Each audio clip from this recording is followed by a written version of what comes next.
Hi friends, ಎಲ್ರಿಗೂ ನಮಸ್ಕಾರ. ಜ್ಞಾನಗಂಗೋತ್ರಿ ಸಂಸ್ಥೆಯ ಇನ್ಕ್ವೆಸ್ಟ್ ಪ್ರಚಲಿತ ಘಟನೆಗಳ ಸರಣಿಗೆ ತಮ್ಮೆಲ್ಲರಿಗೂ ಮತ್ತೊಮ್ಮೆ ಸ್ವಾಗತ. ಇವತ್ತು ನಾವು ಸಂಚಿಕೆ ಸಂಖ್ಯೆ 824 ಡಿಸ್ಕಸ್ ಮಾಡ್ತಾ ಇದ್ದೇವೆ. ದಿನಾಂಕ 28ನೇ ಫೆಬ್ರವರಿ 2025. ಸೊ ಇವತ್ತಿನ ಅಪ್ಡೇಟ್ಸನ್ನು ತಿಳಿಯೋದಕ್ಕಿಂತ ಮುಂಚೆ ಕಳೆದ ಸಂಚಿಕೆ 2 ಪ್ರಶ್ನೆಗಳ ಉತ್ತರಗಳು, ಪ್ರಶ್ನೆ ಸಂಖ್ಯೆ 1ಕ್ಕೆ ಆಪ್ಷನ್ ಬಿ ಮತ್ತು ಪ್ರಶ್ನೆ ಸಂಖ್ಯೆ 2ಕ್ಕೆ ಆಪ್ಷನ್ ಬಿ ಸರಿ ಉತ್ತರವಾಗಿರುತ್ತೆ. ಹಾಗಿದ್ರೆ ಇವತ್ತಿನ ಮೊದಲನೇ ಪ್ರಶ್ನೆಗೆ ಬರೋಣ. ಸೊ ಇವತ್ತಿನ ಮೊದಲನೇ ಪ್ರಶ್ನೆ ಒಂದು ಫಿಶ್ ಸ್ಪೀಶೀಸ್ ಅಥವಾ ಮೀನಿನ ಪ್ರಭೇದಕ್ಕೆ ಸಂಬಂಧಪಟ್ಟಿದ್ದು. ಆ ಒಂದು ಫಿಶ್ ಅನ್ನ ನಾವು ಹರಗಿ ಫಿಶ್ ಅಂತ ಹೇಳ್ತೇವೆ. ಸೊ ಈ ಹರಗಿ ಫಿಶ್ ನ ವೈಜ್ಞಾನಿಕ ಹೆಸರು ಅಥವಾ ಸೈಂಟಿಫಿಕ್ ನೇಮ್ ಏನು ಅನ್ನೋದು ನಮ್ಮ ಪ್ರಶ್ನೆ ಆಗಿರುತ್ತೆ. ಈ ಪ್ರಶ್ನೆಗೆ ಸರಿಯಾದ ಉತ್ತರ ಹೈಪ್ಸೆಲೋಬಾರ್ಬಸ್ ಪುಲ್ಚೆಲಸ್ ಅಂತ ಕರೀತೇವೆ. ಸೊ ಈ ಹೆಸರು, ಈ ಹರಗಿ ಫಿಶ್ ಅಂತ ನಾವೇನು ಹೇಳ್ತಾ ಇದ್ದೇವೆ, ಸೊ ಇದರ ವೈಜ್ಞಾನಿಕ ಹೆಸರಾಗಿರುತ್ತೆ. ಹಾಗಿದ್ರೆ ಈ ಒಂದು ಫಿಶ್ ಯಾಕೆ ಸುದ್ದಿಯಲ್ಲಿದೆ? ಆ ಫಿಶ್ ಸುದ್ದಿಯಲ್ಲಿರಲಿಕ್ಕೆ ಕಾರಣ ಏನು ಅಂದರೆ, ಸೊ ಈ ಚಿತ್ರದಲ್ಲಿ ಆ ಫಿಶ್ನ ಚಿತ್ರವನ್ನು ನೀವು ಇಲ್ಲಿ ನೋಡ್ಬೋದಾಗಿರುತ್ತೆ. ಸೊ ಈ ಫಿಶ್ ಏನಿದೆ, it was almost declare to be extinct, ಅಂದರೆ ಇದು ಸಂಪೂರ್ಣವಾಗಿ ನಶಿಸಿ ಹೋಗಿದೆ ಅಂತ ಡಿಕ್ಲರೇಷನ್ ಮಾಡಲಾಗಿತ್ತು. ಬಟ್ ಇದನ್ನು ಪುನಃ ರೀಡಿಸ್ಕವರ್ ಮಾಡಿ ಈಗ ಇದರ ಸಂಖ್ಯೆಯನ್ನು ಹೆಚ್ಚು ಮಾಡುವ ಪ್ರಯತ್ನದ ಭಾಗವಾಗಿ ತುಂಗಾ ರಿಸರ್ವಾಯರ್, ಅಂದರೆ ನಮ್ಮ ಕರ್ನಾಟಕದಲ್ಲಿರ್ತಕ್ಕಂಥ ತುಂಗಾ ಜಲಾಶಯಕ್ಕೆ ಈ ಒಂದು ಫಿಶ್ ಅಥವಾ ಇದರ ಮರಿಗಳನ್ನು ಬಿಡುಗಡೆ ಮಾಡಿರುವ ಕಾರಣದಿಂದ ಸೊ ಇದು ಸುದ್ದಿಯಲ್ಲಿರ್ತಕ್ಕಂಥ ವಿಷಯವಾಗಿರುತ್ತೆ. ಹಾಗಿದ್ರೆ ಈ ಒಂದು ಫಿಶ್ನ ಬಗ್ಗೆ ಸಂಪೂರ್ಣ ಮಾಹಿತಿಯನ್ನು ಈ ಆರ್ಟಿಕಲಲ್ಲಿ ನಾವು ಡಿಸ್ಕಸ್ ಮಾಡ್ತಾ ಬರೋಣ. ಸೊ ಈ ಫಿಶನ್ನು ನಾವೇನಂತ ಕರಿತೀವಿ ಅಂದರೆ ಹರಗಿ ಫಿಶ್ ಅಂತ ಹೇಳ್ತೇವೆ. ಸೊ ಈ ಫಿಶನ್ನು ಈಗ ಶಿವಮೊಗ್ಗದ ಬಳಿ ಇರ್ತಕ್ಕಂಥ ತುಂಗಾ ರಿಸರ್ವಾಯರ್ ಅಥವಾ ತುಂಗಾ ಜಲಾಶಯಕ್ಕೆ ಸೊ ಈ ಮೀನಿನ ಮರಿಗಳನ್ನು ರಿಲೀಸ್ ಮಾಡಿರ್ತಕ್ಕಂಥದ್ದನ್ನು ನಾವು ನೋಡ್ಬೋದಾಗಿರುತ್ತೆ. ಸೊ ಇದರ ಕನ್ಸರ್ವೇಷನ್ ಸ್ಟೇಟಸ್ ಅಥವಾ ಇದರ ಸಂರಕ್ಷಣಾ ಪ್ರಯತ್ನಗಳನ್ನು ನಾವು ನೋಡೋದಾದ್ರೆ, ಸೊ IUCN ಪ್ರಕಾರ, international union of conservation of nature ಏನಿದೆ, ಸೊ ಇದರ ಪ್ರಕಾರ ಈ ಫಿಶ್ ಅನ್ನು ನಾವೇನಂತ ಕರಿತೀವಿ ಅಂದರೆ ಕ್ರಿಟಿಕಲಿ ಎಂಡೇಂಜರ್ಡ್ ಅಥವಾ ತೀವ್ರವಾಗಿ ಅಳಿವಿನಂಚಿನಲ್ಲಿರ್ತಕ್ಕಂಥ ಒಂದು ಪ್ರಭೇದಕ್ಕೆ ಈ ಒಂದು ಫಿಶ್ ಅನ್ನು ಸೇರಿಸಲಾಗಿರುತ್ತೆ. ಹಾಗಿದ್ರೆ ಸೊ ಈ ಫಿಶ್ ಅನ್ನ ರಿವೈವ್ ಮಾಡಲಿಕ್ಕೆ, ಅಂದರೆ ಇದನ್ನ ಮತ್ತೆ ಪಡಿಲಿಕ್ಕೆ ಯಾರು ಪ್ರಯತ್ನಗಳನ್ನು ಮಾಡಿದ್ದಾರೆ ಅಂತ ನಾವು ನೋಡೋದಾದ್ರೆ ICAR CIFA. ಸೊ ಇದಕ್ಕೆ ಸಂಬಂಧಪಟ್ಟಂತೆ ಒಂದು ರೀಜನಲ್ ರಿಸರ್ಚ್ ಸೆಂಟರ್ ಇರುತ್ತೆ. ಅದೆಲ್ಲಿರುತ್ತೆ ಅಂದರೆ ಬೆಂಗಳೂರಿನ ಹೆಸರುಘಟ್ಟದಲ್ಲಿ. ಸೊ ಇದಕ್ಕೆ ಸಂಬಂಧಪಟ್ಟಂತೆ ಒಂದು ಪ್ರಾದೇಶಿಕವಾಗಿರ್ತಕ್ಕಂಥ ಕೇಂದ್ರ ಇರುತ್ತೆ. ಸೊ ಆ ಒಂದು ಕೇಂದ್ರದಲ್ಲಿ ಈ ಮರಿಗಳನ್ನು ಸಂತಾನೋತ್ಪತ್ತಿ ಮಾಡ್ತಕ್ಕಂಥ ಪ್ರಯತ್ನಗಳನ್ನು ಮಾಡಲಾಗಿರುತ್ತೆ. ಸೊ ಯಾವ ರೀತಿ ಇದನ್ನ ರೀಪ್ರೊಡ್ಯೂಸ್ ಮಾಡಿರ್ತಾರೆ ಅಂದರೆ ಕ್ಯಾಪ್ಟಿವ್ ಬ್ರೀಡಿಂಗ್ ಅನ್ನ ಡೆವಲಪ್ ಮಾಡ್ತಾರೆ. ಕ್ಯಾಪ್ಟಿವ್ ಬ್ರೀಡಿಂಗ್ ಅಂದರೆ ಸೊ ನ್ಯಾಚುರಲ್ ಹ್ಯಾಬಿಟ್ಯಾಟ್ ಅನ್ನ ಹೊರತುಪಡಿಸಿ, ಅಂದರೆ ನೈಸರ್ಗಿಕ ಆವಾಸ ಸ್ಥಾನದಿಂದ ಹೊರಗಡೆ ಸೊ ಇದನ್ನ ಒಂದು ಸೆರೆಯಲ್ಲಿ ಡೆವಲಪ್ ಮಾಡ್ತಾರೆ. ಆ ರೀತಿಯ ಟೆಕ್ನಾಲಜಿಯನ್ನು ನಾವು ಏನಂತ ಕರಿತೀವಿ ಅಂದರೆ ಕ್ಯಾಪ್ಟಿವ್ ಬ್ರೀಡಿಂಗ್ ಅಂತ ಕರಿತೇವೆ. ಸೊ ಕ್ಯಾಪ್ಟಿವ್ ಬ್ರೀಡಿಂಗ್ ತಂತ್ರಜ್ಞಾನವನ್ನು ಬಳಕೆ ಮಾಡುವ ಮುಖಾಂತರ ಸೊ ಈ ಒಂದು ಫಿಶ್ ಅನ್ನ ರಿವೈವ್ ಮಾಡಿರ್ತಕ್ಕಂಥದ್ದನ್ನು ನಾವು ನೋಡ್ಬೋದಾಗಿರುತ್ತೆ. ನಾವು the next question is, why should we revive this fish? ಈ ಮೀನನ್ನು ನಾವು ಯಾಕೆ ಪುನರುಜ್ಜೀವನಗೊಳಿಸಬೇಕು ಅಥವಾ ರಿವೈವ್ ಮಾಡಬೇಕು? ಅದಕ್ಕೆ 2 ಕಾರಣಗಳಿರುತ್ತೆ. ಸೊ ಮೊದಲನೇ ಕಾರಣ ಏನು ಅಂದರೆ ಟು ಮೇಂಟೈನ್ ಬಯೋಡೈವರ್ಸಿಟಿ, ಅಂದರೆ ಜೀವ ವೈವಿಧ್ಯತೆಯನ್ನು ಕಾಪಾಡಿಕೊಳ್ಳಿಕ್ಕೆ ಸೊ ಈ ಒಂದು ಫಿಶ್ ಅನ್ನ ರಿವೈವ್ ಮಾಡಿರ್ತಕ್ಕಂಥದ್ದು ಒಂದು ಉತ್ತಮವಾಗಿರ್ತಕ್ಕಂಥ ಎಕ್ಸಾಂಪಲ್ ಆಗಿರುತ್ತೆ. ಸೊ ಅದರ ಜೊತೆಗೆ ನೀರಿನ ಸ್ವಚ್ಛತೆಯನ್ನು ಕಾಪಾಡಲಿಕ್ಕೆ, to maintain cleanliness of water. So cleanliness of ವಾಟರ್ಗೂ ಈ ಹರಗ ಫಿಶ್ಗೂ ಇರ್ತಕ್ಕಂಥ ಒಂದು ಸಂಬಂಧ ಏನು ಅಂದರೆ, ಸೊ ಈ ಫಿಶ್ಗೆ ಒಂದು ಕೆಪಾಸಿಟಿ ಇರುತ್ತೆ. ಆ ಕೆಪಾಸಿಟಿ ಏನು ಅಂದರೆ ಇಟ್ ಈಟ್ಸ್ ಆಕ್ವಾಟಿಕ್ ವೀಡ್ಸ್, ಅಂದರೆ ನೀರಿನಲ್ಲಿರ್ತಕ್ಕಂಥ ವೀಡ್ಸ್ ಅಥವಾ ಕಳೆ ಸಸ್ಯಗಳು ಅಂತ ಹೇಳ್ತೇವೆ. ಕಳೆ ಸಸ್ಯಗಳು ಅಂದರೆ ಅನ್ವಾಂಟೆಡ್ ಪ್ಲಾಂಟ್ಸ್ ಅಂತ ಹೇಳ್ತೇವೆ. ಆ ಅನ್ವಾಂಟೆಡ್ ಪ್ಲಾಂಟ್ಸ್ ಅನ್ನ ಸಂಪೂರ್ಣವಾಗಿ ತಿಂದು ಹಾಕುವ ಕಾರಣದಿಂದ ನೀರಿನ ಸ್ವಚ್ಛತೆಗೂ ಕೂಡ ಇದು ಕಾರಣವಾಗಿರುತ್ತೆ. ಸೊ ಆ ಒಂದು ಕಾರಣದಿಂದ ಇದನ್ನ ರಿವೈವ್ ಮಾಡ್ತಕ್ಕಂಥದ್ದು ನಮ್ಮ ಒಂದು ಆಕ್ವಾಟಿಕ್ ಇಕೋಸಿಸ್ಟಮ್ಗೆ ತುಂಬಾ ಇಂಪಾರ್ಟೆಂಟ್ ಆಗಿರ್ತಕ್ಕಂಥದ್ದನ್ನು ನಾವು ನೋಡ್ಬೋದಾಗಿರುತ್ತೆ. ಸೊ ನಾರ್ಮಲಿ ಈ ಫಿಶ್ ಇರ್ತಕ್ಕಂಥ ಹ್ಯಾಬಿಟ್ಯಾಟ್ ಅಥವಾ ಇದರ ನ್ಯಾಚುರಲ್ ಹ್ಯಾಬಿಟ್ಯಾಟ್ ಅಥವಾ ಆವಾಸ ಸ್ಥಾನ ಎಲ್ಲಿರುತ್ತೆ ಅಂತ ನಾವು ನೋಡೋದಾದ್ರೆ, so it is native to Western Ghats in Karnataka. So ನಮ್ಮ ಕರ್ನಾಟಕದಲ್ಲಿರ್ತಕ್ಕಂಥ ಪಶ್ಚಿಮ ಘಟ್ಟಗಳಿಗೆ ಸ್ಥಳೀಯವಾಗಿರ್ತಕ್ಕಂಥ ಒಂದು ಮೀನಿನ ಪ್ರಭೇದವಾಗಿರುತ್ತೆ. ಸೊ ಇದು once it was found to be in abundant, ಅಂದರೆ ಇದು ಬಹಳ ಏರಳವಾಗಿರ್ತಕ್ಕಂಥ ಒಂದು ಫಿಶ್ ಆಗಿರುತ್ತೆ. ಬಟ್ ಗ್ರ್ಯಾಜುಯಲಿ ಇದು ಸಂಪೂರ್ಣವಾಗಿ ನಶಿಸಿ ಹೋಗುವ ಹಂತಕ್ಕೆ ತಲುಪಿರ್ತಕ್ಕಂಥ ಒಂದು ಫಿಶ್ ಆಗಿರೋದನ್ನು ನಾವು ನೋಡ್ಬೋದಾಗಿರುತ್ತೆ. ಸೊ ಯಾವ ವರ್ಷದಲ್ಲಿ ಇದನ್ನು ಆಲ್ಮೋಸ್ಟ್ ಎಕ್ಸ್ಟಿಂಕ್ಟ್ ಅಂತ ಡಿಕ್ಲೇರ್ ಮಾಡಿರ್ತಾರೆ ಅಂದರೆ ಇನ್ ದ ಇಯರ್ 2013, 2013ರಲ್ಲಿ ಸೊ ಇದು ಸಂಪೂರ್ಣವಾಗಿ ನಶಿಸಿ ಹೋಗಲಾಗಿದೆ ಅಂತಕ್ಕಂಥ ಘೋಷಣೆ ಮಾಡ್ತಕ್ಕಂಥ ಸ್ಟೇಜಲ್ಲಿ ಇರುತ್ತೆ. ಸೊ ಅದನ್ನು ಈಗ ಮರುಪತ್ತೆ ಮಾಡಿರ್ತಕ್ಕಂಥದ್ದನ್ನು ನಾವು ನೋಡ್ಬೋದಾಗಿರುತ್ತೆ. So with this let's get in to question number 2. So ಇವತ್ತಿನ 2ನೇ ಪ್ರಶ್ನೆ, ನಂದಿ ಬೆಟ್ಟದಲ್ಲಿ ರೋಪ್ ವೇ ಯೋಜನೆಗೆ ಸಂಬಂಧಿಸಿದ PIL ಪರ್ಸನಲ್ ಇಂಟ್ರೆಸ್ಟ್ ಲಿಟಿಗೇಷನ್ ಅರ್ಜಿಯಲ್ಲಿ ಪ್ರಶ್ನಿಸಲಾಗಿರುವ ತಿದ್ದುಪಡಿ ಮಾಡಲಾದ ಕಾಯ್ದೆಯ ಹೆಸರೇನು? What is the name of the act which has been amended is being challenged in the PIL petition regarding the ropeway project at Nandi Hills. So Nandi ಬೆಟ್ಟದಲ್ಲಿ ಒಂದು rope way project ಅನ್ನ ಮಾಡ್ತಾ ಇದ್ದಾರೆ. ಈ ಒಂದು ಪ್ರಾಜೆಕ್ಟ್ ಅನ್ನ ಇಂಪ್ಲಿಮೆಂಟ್ ಮಾಡುವ ಕಾರಣದಿಂದ ಒಂದು ಕಾಯ್ದೆಯನ್ನ ತಿದ್ದುಪಡಿ ಮಾಡಿರ್ತಾರೆ. ಆ ತಿದ್ದುಪಡಿ ಮಾಡಿರ್ತಕ್ಕಂಥ ಕಾಯ್ದೆ ಏನು ಅನ್ನೋದು ನಮ್ಮ ಪ್ರಶ್ನೆ ಆಗಿರುತ್ತೆ. ಸೊ ಈ ಪ್ರಶ್ನೆಗೆ ಸರಿಯಾದ ಉತ್ತರ ಕರ್ನಾಟಕ ಸರ್ಕಾರಿ ಉದ್ಯಾನವನಗಳ ಸಂರಕ್ಷಣೆ ಕಾಯ್ದೆ 1975 ಅಥವಾ Karnataka government parks preservation act 1975 ಅಂತ ನಾವೇನು ಹೇಳ್ತೇವೆ. ಸೊ ಈ ಒಂದು ಕಾಯ್ದೆಯನ್ನು ತಿದ್ದುಪಡಿ ಮಾಡಿರ್ತಾರೆ. ಕಾರಣ ಏನಂದ್ರೆ ಈ ಕಾಯ್ದೆಯ ಪ್ರಕಾರ ಅಲ್ಲಿ ಯಾವುದೇ ರೀತಿಯ ಡೆವಲಪ್ಮೆಂಟಲ್ ಆಕ್ಟಿವಿಟೀಸ್ ಅನ್ನ ಮಾಡೋ ಹಾಗಿಲ್ಲ. ಬಟ್ ಈಗ ರೋಪ್ ವೇ ಆಕ್ಟಿವಿಟಿನ ಮಾಡುವ ಕಾರಣದಿಂದ ಈ ಕಾಯ್ದೆಯನ್ನ ತಿದ್ದುಪಡಿ ಮಾಡಿರ್ತಾರೆ. ಸೊ ತಿದ್ದುಪಡಿ ಮಾಡುವ ಮುಖಾಂತರ ರೋಪ್ ವೇ ಪ್ರಾಜೆಕ್ಟ್ ಅನ್ನ ಅಲ್ಲಿ ಸ್ಟಾರ್ಟ್ ಮಾಡ್ತಾ ಇದ್ದಾರೆ. ಸೊ ಇದಕ್ಕೆ ವಿರೋಧವಾಗಿ ಒಂದು ಪರ್ಸನಲ್ ಇಂಟ್ರೆಸ್ಟ್ ಲಿಟಿಗೇಷನ್ ಅನ್ನ ಈ ಪ್ರಾಜೆಕ್ಟ್ ಮೇಲೆ ಹಾಕಿರ್ತಕ್ಕಂಥದ್ದನ್ನ ನಾವು ನೋಡ್ಬೋದಾಗಿರುತ್ತೆ. ಸೊ ಈ ಒಂದು ಅಪ್ಡೇಟ್ ಬಗ್ಗೆ ನಾವಿಲ್ಲಿ ಕಂಪ್ಲೀಟ್ ಆಗಿ ಡಿಸ್ಕಸ್ ಮಾಡ್ತಾ ಬರೋಣ. So PIL petition in high court against rope way project at Nandi Hills. So Nandi hills ನಲ್ಲಿ ನಡೀತಾ ಇರ್ತಕ್ಕಂಥ ಈ ರೋಪ್ ವೇ ಯೋಜನೆ ಏನಿದೆ ಇದರ ವಿರುದ್ಧವಾಗಿ ಹೈಕೋರ್ಟ್ ನಲ್ಲಿ PIL ಅರ್ಜಿ ಸಲ್ಲಿಸಿರ್ತಕ್ಕಂಥದ್ದನ್ನು ನಾವು ನೋಡ್ಬೋದಾಗಿರುತ್ತೆ. So remember this project is related to Nandi Hills. So ಇದಕ್ಕೆ ವಿರುದ್ಧವಾಗಿ ಸಾರ್ವಜನಿಕ ಹಿತಾಸಕ್ತಿ ಮೊಕದ್ದಮೆಯನ್ನ ಹೈಕೋರ್ಟ್ ನಲ್ಲಿ ಈಗ ಹೂಡಿರ್ತಕ್ಕಂಥದ್ದನ್ನು ನಾವು ನೋಡ್ಬೋದಾಗಿರುತ್ತೆ.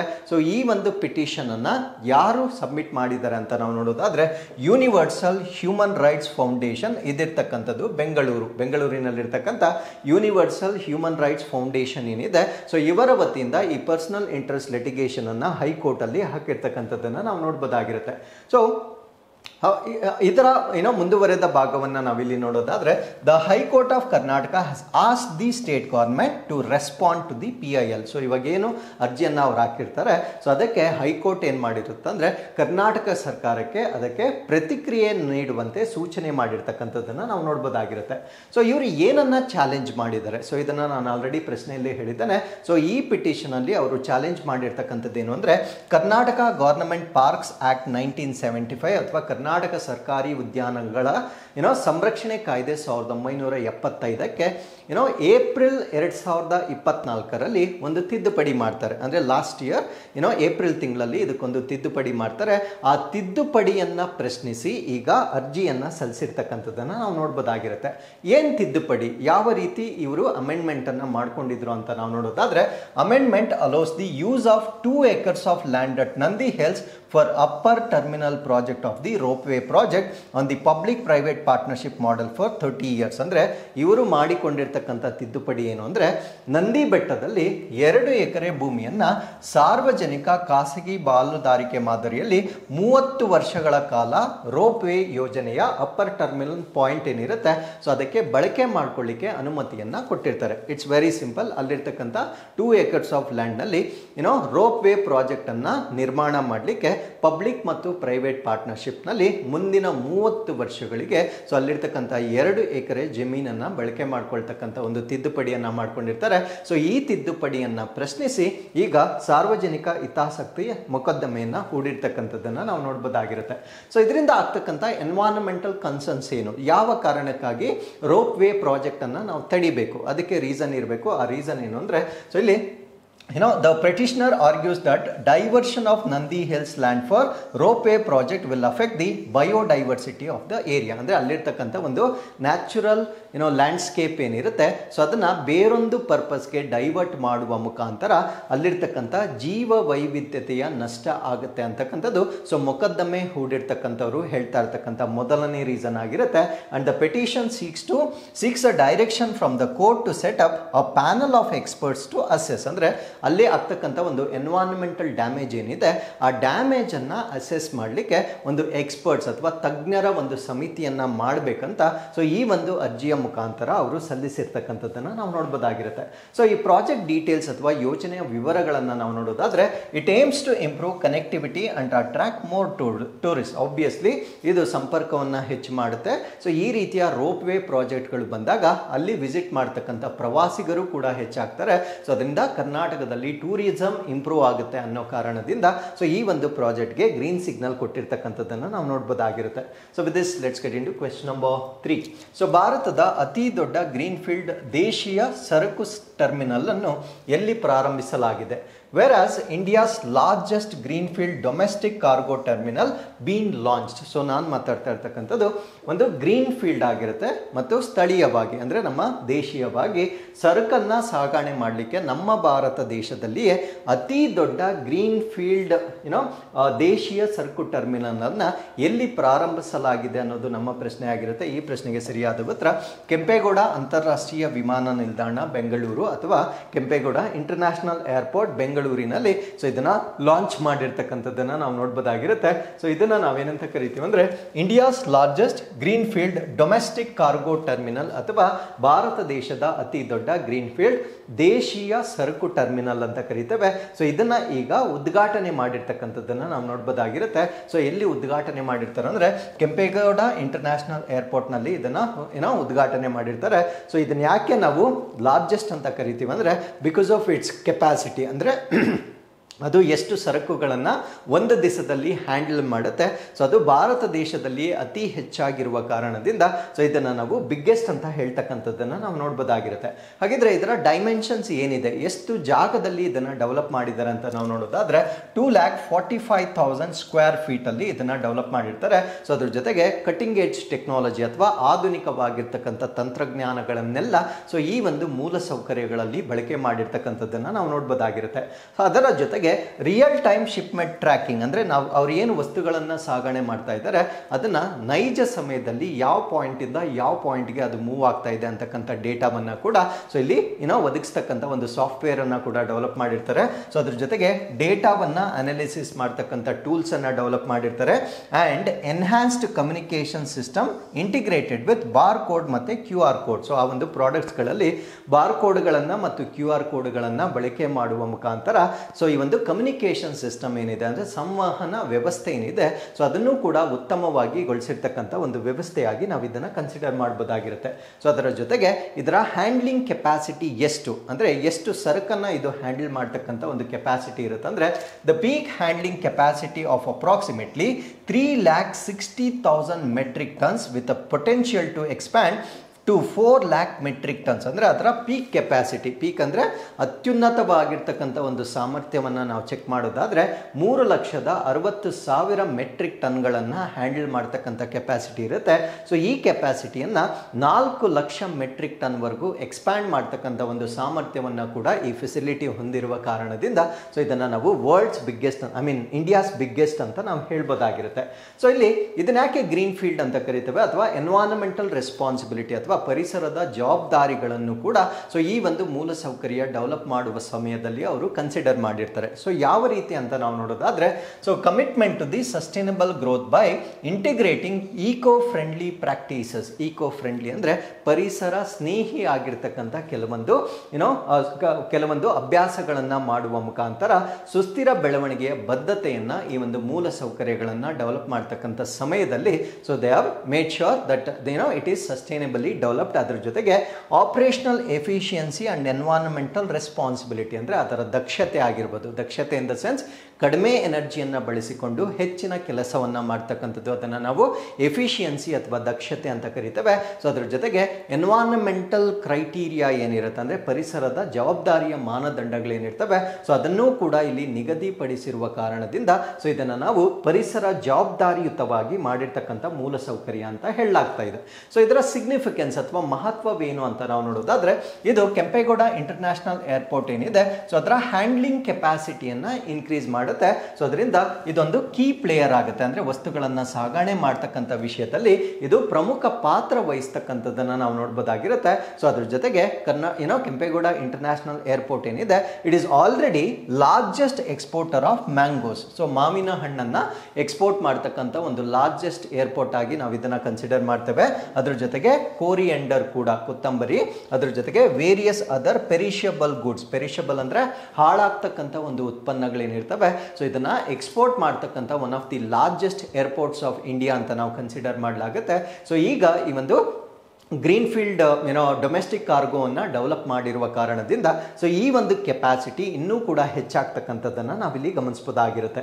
So with this let's get into question number 4. So ಭಾರತದಲ್ಲಿ ವಿಶ್ವದ ಅತಿ ಉದ್ದದ LPG ಪೈಪ್ಲೈನ್ ಎಲ್ಲಿಂದ ಪ್ರಾರಂಭವಾಗುತ್ತದೆ ಮತ್ತು ಕೊನೆಗೊಳ್ಳುತ್ತದೆ? So where does world's longest LPG pipeline in India start and end? So ನಾನು ಮಾತಾಡ್ತಾ ಇರ್ತಕ್ಕಂಥದ್ದು ಲಿಕ್ವಿಡ್ ಪೆಟ್ರೋಲಿಯಂ ಗ್ಯಾಸ್. ಸೊ ಈ ಒಂದು ಲಿಕ್ವಿಡ್ ಪೆಟ್ರೋಲಿಯಂ ಗ್ಯಾಸ್ ಅಥವಾ LPG ಏನಿರುತ್ತೆ, ಸೊ ಇದನ್ನು ಸಾಮಾನ್ಯವಾಗಿ ಈ ಒಂದು ಬಿಗ್ಗೆಸ್ಟ್ ಟ್ರಕ್ಸ್ಗಳಲ್ಲಿ ಅಥವಾ ಲಾರಿಗಳಲ್ಲಿ ಕ್ಯಾರಿ ಮಾಡ್ತಕ್ಕಂಥದ್ದನ್ನು ನೀವು ನೋಡಿರ್ತೀರಾ. ಬಟ್ ಈಗ ಅದನ್ನು ಏನು ಮಾಡ್ತಾ ಇರ್ತಾರೆ ಅಂದರೆ, ಸೊ ಪೈಪ್ಲೈನನ್ನು ಡೆವಲಪ್ ಮಾಡುವ ಮುಖಾಂತರ ಒಂದು ಸ್ಟೇಟಿಂದ ಇನ್ನೊಂದು ಸ್ಟೇಟ್ಗೆ ಟ್ರಾನ್ಸ್ಫರ್ ಮಾಡ್ತಕ್ಕಂಥ ಒಂದು ವಿಧಾನವಾಗಿರುತ್ತೆ. ಸೊ ಈ ದೃಷ್ಟಿಯಲ್ಲಿ ಬಿಗ್ಗೆಸ್ಟ್ ಪೈಪ್ಲೈನನ್ನು ನಮ್ಮ ಭಾರತ ದೇಶದಲ್ಲಿ ಈಗ ಡೆವಲಪ್ ಮಾಡ್ತಾ ಇದ್ದಾರೆ. ಸೊ ಅದು ಎಲ್ಲಿಂದ ಎಲ್ಲಿಗೆ ಕನೆಕ್ಟ್ ಆಗುತ್ತೆ ಅಂತಕ್ಕಂಥದ್ದು ನಮ್ಮ ಪ್ರಶ್ನೆ ಆಗಿರುತ್ತೆ. ಸೊ ಇದರಿಂದ ಸೊ ಈ ಒಂದು ಟ್ರಕ್ಗಳ ಮುಖಾಂತರ ಸಾಗಿಸ್ತಕ್ಕಂಥ ಒಂದು ಪದ್ಧತಿ ಏನಿರುತ್ತೆ, ಸೊ ಅದನ್ನು ನಾವು ಕಡಿಮೆ ಮಾಡಬಹುದಾಗಿರುತ್ತೆ. ಇದರಿಂದ ನಮ್ಗೆ ಆಗ್ತಕ್ಕಂಥ ಅಡ್ವಾಂಟೇಜ್ ಏನು ಅಂದರೆ, ಸೊ ಫ್ಯೂಯಲ್ ಅದಕ್ಕೆ ಯೂಸ್ ಮಾಡ್ತಕ್ಕಂಥ ಇಂಧನ ನಮಗೆ ಸೇವ್ ಆಗುತ್ತೆ. ಅದಾದಮೇಲೆ ಈ ರೋಡ್ ಆಕ್ಸಿಡೆಂಟ್ಸ್ ಏನಿರುತ್ತೆ, ರಸ್ತೆ ಅಪಘಾತಗಳೇನಿರುತ್ತೆ, ಸೊ ಅದು ಕೂಡ ಕಡಿಮೆ ಆಗ್ತಕ್ಕಂಥದ್ದನ್ನು ನಾವಿಲ್ಲಿ ಗಮನಿಸಬಹುದಾಗಿರುತ್ತೆ. ಹಾಗಿದ್ರೆ ಸೊ ಈ ಒಂದು ಲಾಂಗೆಸ್ಟ್ ಪೈಪ್ಲೈನ್ ಅನ್ನು ನಮ್ಮ ಭಾರತ ದೇಶದಲ್ಲಿ ಎಲ್ಲಿಂದ ಎಲ್ಲಿಗೆ ಕನೆಕ್ಟ್ ಮಾಡ್ತಾ ಇದ್ದಾರೆ ಅಂದರೆ, ಸೊ ಕಾಂಡ್ಲಾದಿಂದ ಗೋರಖ್ಪುರ್ವರೆಗೂ ಕನೆಕ್ಟ್ ಮಾಡ್ತಾ ಇರ್ತಕ್ಕಂಥದ್ದನ್ನು ನಾವು ನೋಡ್ಬೋದಾಗಿರುತ್ತೆ. So this is the India's ನಮ್ಮ ಭಾರತ ದೇಶದ world's longest LPG pipeline. So remember this, it's not only longest in India, so it is also longest in the world. So ಪ್ರಪಂಚದಲ್ಲಿಯೇ ಅತಿ ಉದ್ದವಾಗಿರ್ತಕ್ಕಂಥ ಒಂದು LPG ಪೈಪ್ಲೈನನ್ನು ಸೊ ಎಷ್ಟು ಉದ್ದ ಇರುತ್ತೆ ಅಂದರೆ 2757 ಕಿಲೋಮೀಟರ್ಸ್ವರೆಗೂ ಸೊ ಪೈಪ್ನ ಮುಖಾಂತರ ಈ ಒಂದು ಅನಿಲವನ್ನು ಸಾಗಿಸ್ತಕ್ಕಂಥ ಒಂದು ಪದ್ಧತಿ ಆಗಿರುತ್ತೆ. ಸೊ ಇದು ಕಾಂಡ್ಲಾದಿಂದ ಗೋರಖ್ಪುರ್ವರೆಗೂ ಕನೆಕ್ಟ್ ಮಾಡ್ತಕ್ಕಂಥ ಒಂದು ಪೈಪ್ಲೈನ್ ಆಗಿರುತ್ತೆ. ಸೊ ಇದರ ಸಂಪೂರ್ಣ ಮಾಹಿತಿಯನ್ನು ನಾವಿಲ್ಲಿ ಡಿಸ್ಕಸ್ ಮಾಡ್ತಾ ಬರೋಣ. So this will be world's longest liquefied petroleum gas pipeline ಆಗಿರುತ್ತೆ. ಸೊ ಇದನ್ನ ಜೂನ್ 2025, ಸೊ ಇದೇ ವರ್ಷ 2025 ವೇಳೆಗೆ ಸೊ ಇದು ಇನಾಗ್ರೇಟ್ ಆಗ್ತಕ್ಕಂಥ ಒಂದು ಸಾಧ್ಯತೆ ಇರುತ್ತೆ. ಸೊ ಇದರ ಮುಖಾಂತರ ಧ್ರುವೀಕರಿಸಿದ ಪೆಟ್ರೋಲಿಯಂ ಅನಿಲವನ್ನ ಸಾಗಣೆ ಮಾಡ್ತಕ್ಕಂಥದ್ದು ಇದರ ಆಬ್ಜೆಕ್ಟಿವ್ ಆಗಿರುತ್ತೆ. ಸೊ ಇದು ಅಪ್ರಾಕ್ಸಿಮೇಟ್ಲಿ ಅರೌಂಡ್ 2800 ಕಿಲೋಮೀಟರ್ ಸ್ಪ್ಯಾನಿಂಗ್ ಇರುತ್ತೆ, ಅಂದರೆ 2800 ಕಿಲೋಮೀಟರ್ಗಳು ವ್ಯಾಪಿಸಿರ್ತಕ್ಕಂಥ ಒಂದು ಪ್ರಾಜೆಕ್ಟ್ ಆಗಿರುತ್ತೆ. ಸೊ ಇದು ವೆಸ್ಟ್ ಕೋಸ್ಟ್ ಅಲ್ಲಿ ಇರ್ತಕ್ಕಂಥ ಕಾಂಡ್ಲಾವನ್ನ ನಾರ್ತ್ ಅಲ್ಲಿ ಇರ್ತಕ್ಕಂಥ ಗೋರಖ್ಪುರ್ವರೆಗೂ ಕನೆಕ್ಟ್ ಮಾಡ್ತಕ್ಕಂಥ ಒಂದು ಪೈಪ್ಲೈನ್ ಆಗಿ ನಾವು ಇದನ್ನ ಕನ್ಸಿಡರ್ ಮಾಡಬಹುದಾಗಿರುತ್ತೆ. ಸೊ ಇದರ ಆಬ್ಜೆಕ್ಟಿವ್ ಏನು, ಉದ್ದೇಶ ಏನು ಅಂತ ನಾವು ನೋಡೋದಾದ್ರೆ, ಸೊ ಫ್ಯೂಯಲ್ ಟ್ರಾನ್ಸ್ಪೋರ್ಟೇಷನ್ ಕಾಸ್ಟ್ ಕಡಿಮೆ ಆಗುತ್ತೆ. So as I told you before, so ಲಾರಿಗಳ ಅಥವಾ ಟ್ರಕ್ಗಳ ಮುಖಾಂತರ ಸಾಗಿಸುವಾಗ ನಾವು ಬಳಸ್ತಕ್ಕಂಥ ಒಂದು ಇಂಧನ ಏನಿರುತ್ತೆ, ಆ ಒಂದು ಇಂಧನವನ್ನ ನಾವು ಸೇವ್ ಮಾಡಬಹುದಾಗಿರುತ್ತೆ. ಅದ್ರ ಜೊತೆಗೆ ಡೆಡ್ಲಿ ರೋಡ್ ಆಕ್ಸಿಡೆಂಟ್ಸ್ ಏನಿರುತ್ತೆ, ಸೊ ರಸ್ತೆ ಅಪಘಾತಗಳು, ಈವನ್ LPG ಟ್ಯಾಂಕರ್ ಟ್ರಕ್ಸ್ಗೆ ಆಗ್ತಕ್ಕಂಥ ಒಂದು ಬೆಂಕಿ ಅವಘಡಗಳೇನಿರುತ್ತೆ, ಸೊ ಅದರಿಂದ ಆಗ್ತಕ್ಕಂಥ ಹ್ಯೂಮನ್ ರಿಸೋರ್ಸ್ ಲಾಸ್ ಏನಿರುತ್ತೆ, ಸೊ ಅದನ್ನು ಕೂಡ ನಾವು ಸೇವ್ ಮಾಡಲಿಕ್ಕೆ ಇದು ಉತ್ತಮವಾಗಿರ್ತಕ್ಕಂಥ ಒಂದು ಮೆಥಡ್ ಆಗಿರುತ್ತೆ. ಸೊ ಇದರ ಕೆಪಾಸಿಟಿ ಅಥವಾ ಸಾಮರ್ಥ್ಯ, ಈ ಒಂದು ಪೈಪ್ಲೈನ್ ಮುಖಾಂತರ ಎಷ್ಟು ಅನಿಲವನ್ನ ಅಥವಾ LPGಯನ್ನ ನಾವು ಸಾಗಿಸಬಹುದಾಗಿರುತ್ತೆ ಅಂದರೆ, so 8.3 million tons of LPG annually, ಅಂದರೆ ವಾರ್ಷಿಕವಾಗಿ 8.3 ಮಿಲಿಯನ್ ಟನ್ಸ್ ಅಷ್ಟು LPGಯನ್ನ ಇದರ ಮುಖಾಂತರ ನಾವು ಸಾಗಿಸಬಹುದಾಗಿರುತ್ತೆ. So this is going to meet approximately 25% of the India's total demand, ಅಂದರೆ ಭಾರತ ದೇಶದ ಒಟ್ಟು ಬೇಡಿಕೆ ಎಷ್ಟಿರುತ್ತೆ ಅದರಲ್ಲಿ 25% ಬೇಡಿಕೆಯನ್ನು ಈ ಒಂದು ಪೈಪ್ಲೈನ್ನ ಮುಖಾಂತರ ನಾವು ಸಾಗಿಸಬಹುದಾಗಿರೋದ್ರಿಂದ ಸಾಕಷ್ಟು ಇಂಧನವನ್ನು ನಾವು ಸೇವ್ ಮಾಡಬಹುದಾಗಿರುತ್ತೆ. ಅದರಿಂದ ಸೊ ಈ ಒಂದು LPG ರಿಲೇಟೆಡ್ ಆಕ್ಸಿಡೆಂಟ್ಸ್ ಏನಿರುತ್ತೆ, ಸೊ ಅದನ್ನು ಕೂಡ ನಾವು ಸಾಕಷ್ಟು ಪ್ರಿವೆಂಟ್ ಮಾಡ್ತಕ್ಕಂಥ ಒಂದು ಇನಿಷಿಯೇಟಿವ್ ಆಗಿರುತ್ತೆ. ಸೊ ಇದರ ಕಾಸ್ಟ್ ಮತ್ತು ಫಂಡಿಂಗ್, ಎಷ್ಟು ಹಣ ಖರ್ಚಾಗುತ್ತೆ ಮತ್ತು ಇದಕ್ಕೆ ಯಾರು ಹಣಕಾಸನ್ನು ಒದಗಿಸ್ತಾ ಇದ್ದಾರೆ ಅಂತ ನಾವು ನೋಡೋದಾದ್ರೆ, so it would be around $1.3 billion.